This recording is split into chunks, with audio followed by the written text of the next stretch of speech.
Hello, wait, my name is Grace Dove. I'm SecWeb, and I'm super stoked to be here. First of all, good afternoon to the students, faculty and staff, friends, and of course the graduating class of this year. Cooks Jam for welcoming me to your community. I'm honored to be on the traditional territory of the Fort William First Nation. It's my first time visiting here, so far so good. I'd like to thank my arms for always being by my side, my legs for always holding me up, and my fingers because I can always count on them.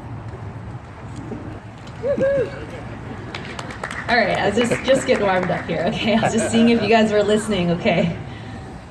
I guess the mic's not on probably, that's why no one laughed. Little shout out to Leona, of course, for having me, the rest of the committee for bringing me out here. It's pretty cool how it came together. A shout out to Melinda, who reached out to me on social media. Where are you, Melinda? Hi, so thank you. It's so cool how social media can work. I'm over in Vancouver, so it's neat to be able to talk to someone across the country. I'd like to open with a quote from Crazy Horse. A very great vision is needed, and the one who has it must follow it as the eagle seeks the deepest blue of the sky. As I write my thoughts with the anticipation of landing in Thunder Bay, I look back on what brought me here today, and why it is I say yes to my craft every single day. This week has been like many others. I work to build routine and discipline even through the hurdles of an artist lifestyle. During these dry spells, I can go a number of weeks without an audition, which sometimes makes me feel like I'm standing still. That's when I have to remind myself the many reasons I would be grateful today and trust that the next opportunity is right around the corner. Yesterday morning, after an extremely quiet August, I got the call, an audition that sent chills up my spine and made my heart want to burst.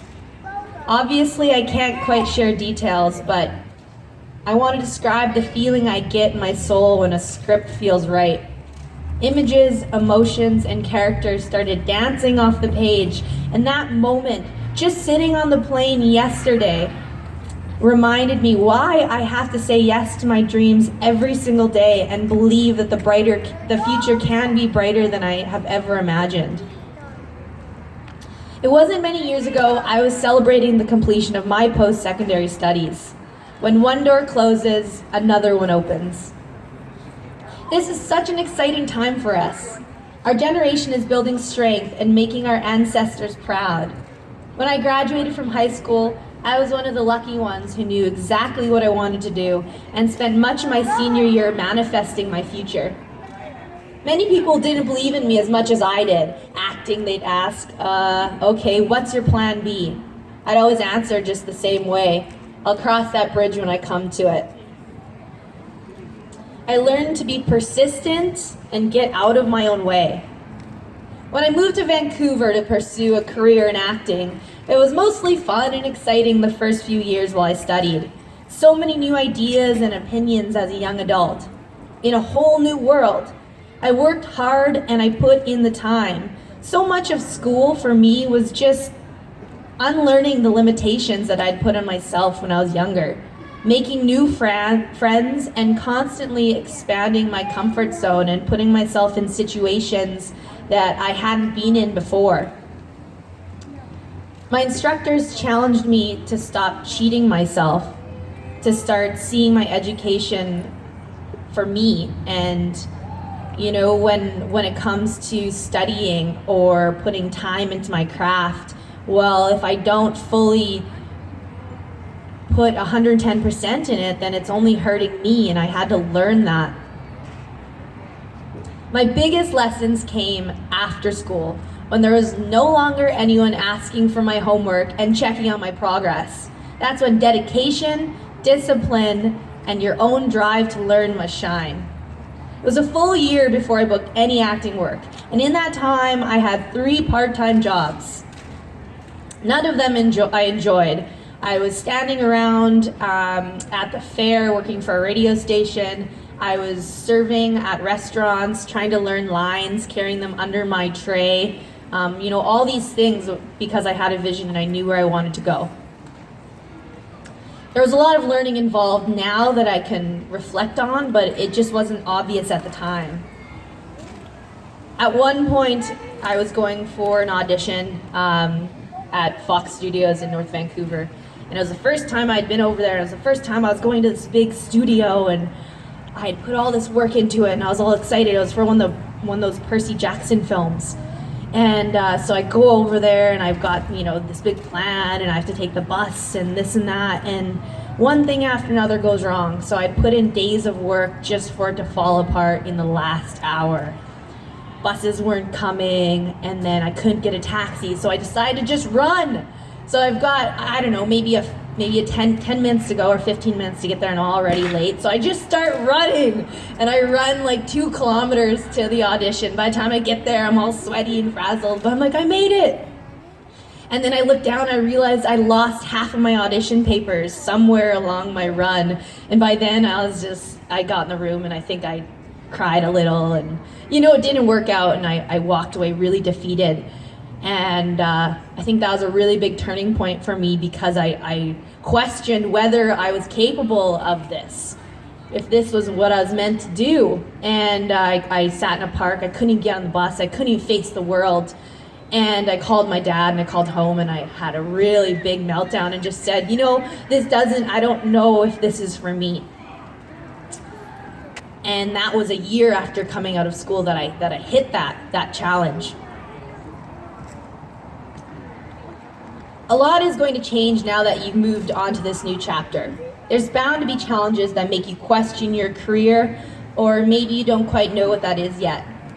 There is no finish line. You don't need to compete or put pressure on yourself to figure out the right path. That's what the journey is for. Morgan Freeman didn't even get his first big part until he was 50. So I think I've got a couple years to figure that one out. 2 years ago, I was so hungry for it. I had so many expectations of where my career should be that I wasn't happy. I let fear take control, and I was worried that I wouldn't be able to find anything else. It was like I had picked up a handful of sand, and the harder that I held on to my dream, the faster it slipped away.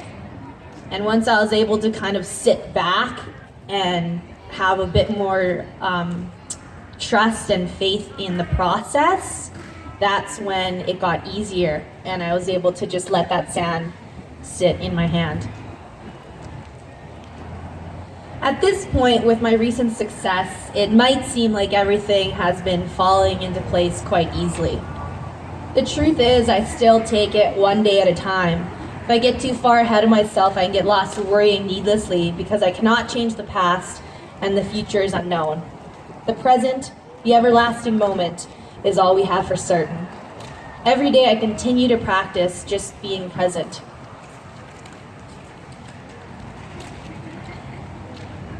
My yoga teacher says, "Here is where it is, now is when it is, and you are what it is." Thank you to the keepers, the earth keepers, the peacekeepers, and the keepers of the dream keepers. My mother is a dream keeper. In order to hear my calling and keep my dream, I need to create and protect a space to breathe, to feel, and to listen. A lot of the time, the answer is right there. However, we need to acknowledge our intuition and let the dream speak. Chief Dan George wrote it this way: "The beauty of the trees, the softness of the air, the fragrance of the grass speaks to me. The summit of the mountain, the thunder of the sky, the rhythm of the sea speaks to me. The faintness of the stars, the freshness of the morning, the dewdrop on the flower speaks to me. The strength of the fire, the taste of salmon, the trail of the sun, and the life that never goes away, they speak to me, and my heart soars."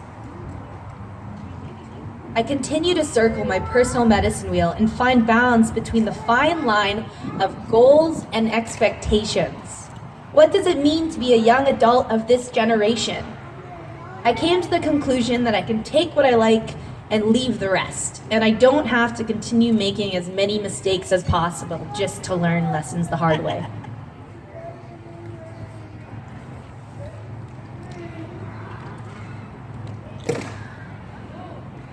I'm definitely learning. When I think back to that story of when I was going to North Vancouver and one thing after another happened, well, then I look at a story like just recently, and I flew down to LA for an audition, out of my own pocket, out of my own drive. And I was able to fly there by myself, rent a car, find a place to stay, navigate around Hollywood, all these things, because I'm learning from my mistakes and it's getting easier. And so that way I'm able to walk around with more confidence. I remind myself that I can fulfill my goals. I can be malleable when life throws me a curve, and I can choose to be happy because I'm alive. I wake up every morning and I try to find a reason to feel good about myself and to thank the Creator because I'm here. I'm so glad that I was encouraged by my dad to keep a journal while I was filming. Every day my whole life turned upside down, and it was a whirlwind of lessons.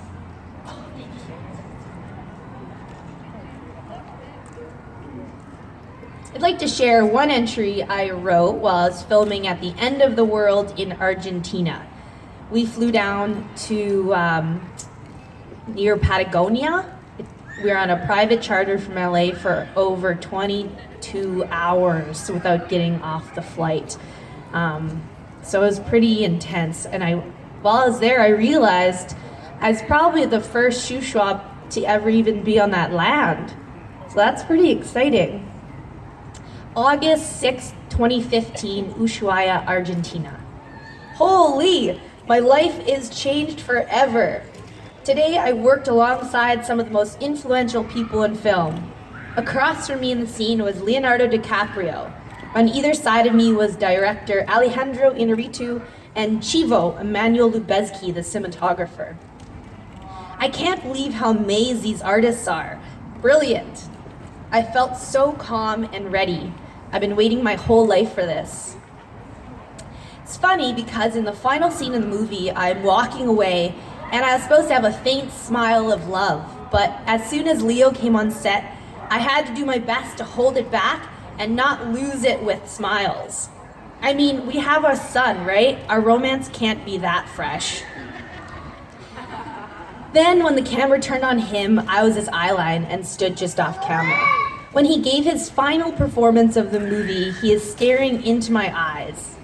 It would have been more magical if I didn't have to pee like no one's business. It hurt so bad and I thought I wasn't going to make it. LOL. He kept wanting to do another take and we were way out in the bush wearing a million layers because of the cold.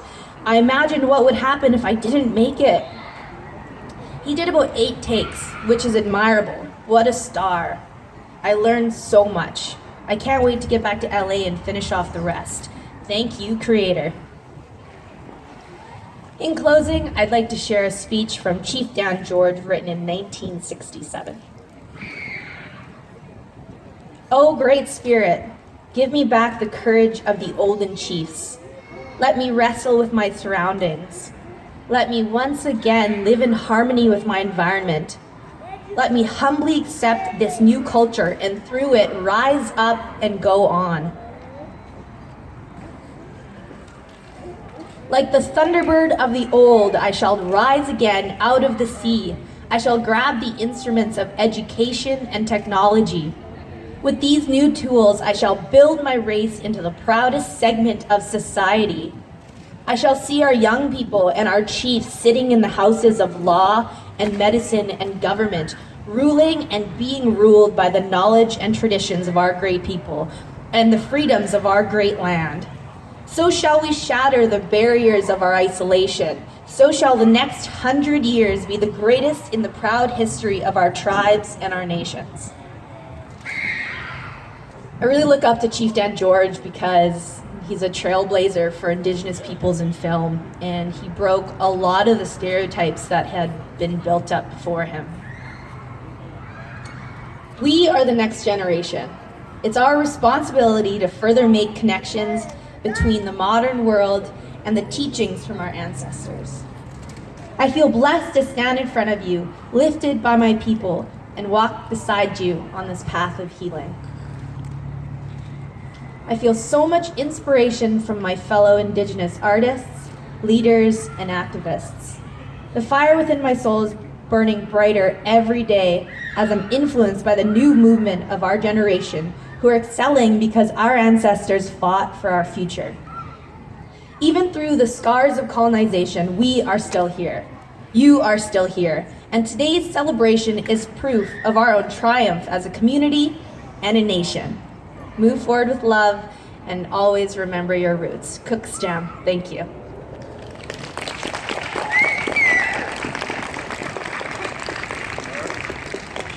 All right, let's give it up for Grace Dove.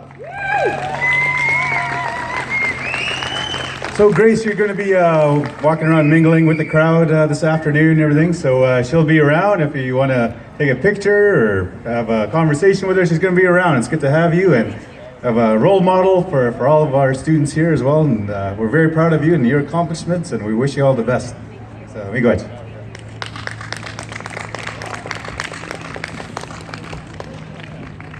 Okay, ladies and gentlemen, we're going to do a couple more prizes.